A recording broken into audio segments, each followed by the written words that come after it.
Kita demokan sistem informasi kepegawaian, update pangkat dan golongan. Misalnya pegawai siapa nih? Insinyur Soekarno. Nah ini kan karena dia S1, dia awalnya kita update dulu ya, belum ada tanggal lahir, kita update tanggal lahirnya nih. Jadi kan S1, tentu masa kerja S1 pula, gaji pokok S1 dengan profesor itu kan beda biasanya. Nah profesor batas masa kerjanya misalnya 72 tahun. Kalau dosen biasa misalnya 65 tahun. Tendik katakanlah misalnya 58 tahun. Nah, di sistem informasi kepegawaian ini tuh sudah dihitung otomatis ya. Jadi pangkat, golongan dengan gaji pokok dan tunjangan jabatan akademik tuh dia berbeda sesuai dengan golongannya masing-masing. Nah tadi udah kita update dia jadi ini kan lektor baru 31 tahun nih. Sekarang kita ubah dia jadi guru besar atau profesor. Yang tadi sisa masa kerja 31 tahun, nanti kalau dia sudah jadi profesor tentu sisa masa kerjanya tuh panjang kan. Karena profesor tuh 72 tahun. Ini misalnya contoh ya kalau di ASN. Nah misalnya kita tambah dia S3 sekarang udah Profesor Dr. Insinyur Soekarno misalnya.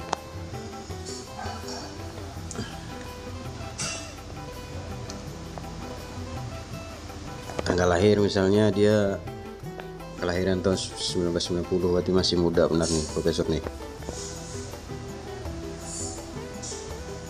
Oh salah, lupa kita ngubah, mestinya dia 72 tahun ya, bukan 65.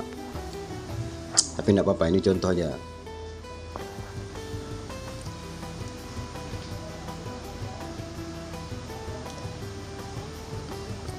Nanti dia bukan 31 tahun lagi kalau dia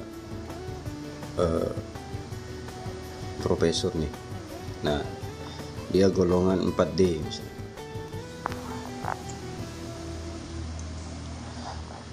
Tapi ini kalau belum kita ubah batas masa kerjanya menjadi 72 tahun. Nah, ini kan 38, mestinya nambah bukan 38 karena dia 72.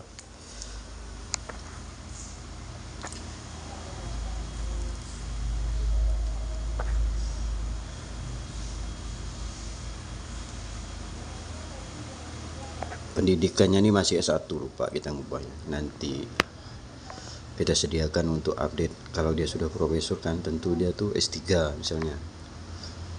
Ya kan guru besar itu pasti S3. Nanti kita buatkan fitur update data pendidikannya. Tapi sejauh ini sistem informasi kepegawaian ini dia sudah bisa menghitung TMT seseorang, maksudnya TMT pegawai, dosen atau tendik. Jadi kapan dia pensiun tuh udah otomatis. Kapan dia pensiun, kemudian sisa berapa tahun lagi masa kerjanya, kemudian dia sudah bekerja berapa tahun gitu ya. Nah itu tuh sudah bisa dihitung otomatis melalui sistem informasi kepegawaian ini. Nah ini dashboard untuk admin, jadi supaya admin bisa melihat infografis berapa jumlah yang memiliki jabatan fungsional, doktor berapa, S1 berapa, S2 berapa gitu ya.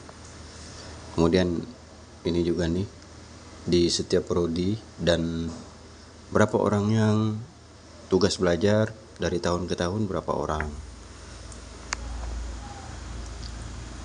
Ini halaman depan dashboard administrator, admin misalnya.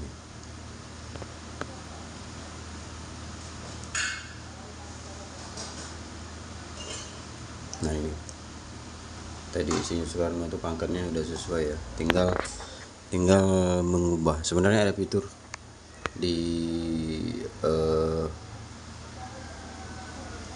pengelolaan pegawai itu, ada fitur untuk update data pendidikannya. Kan misalnya setelah dia menyelesaikan pendidikan, tugas belajar nih misalnya, nanti dia dari S2 ke S3. Nah itu data pendidikannya tuh bisa kita update. Dia udah selesai nih S3 misalnya, langsung kita update dia jadi S3. Pangkat dan golongan S3 nya itu kan tentu beda. Coba kita login ke akun pegawai tadi ini yang Soekarno ini, Profesor Soekarno. Kita coba absen ya. Wah, nggak bisa karena ini jam 4 subuh. Dia absen tuh baru button absen masuk baru buka tuh jam 7.30. Jam 7 sampai jam 8.30.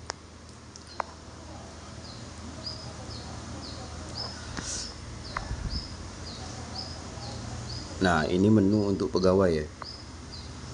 Pegawai itu bisa mengajukan cuti, mengajukan SPPD, perjalanan dinas, bisa mengajukan surat penting karena kampus kan punya arsip digital biasanya. Dosen kan butuh data-data penting ya untuk aktivitas tridharma perguruan tinggi. Ini peraturan rektor tentang cuti misalnya nih. Nah,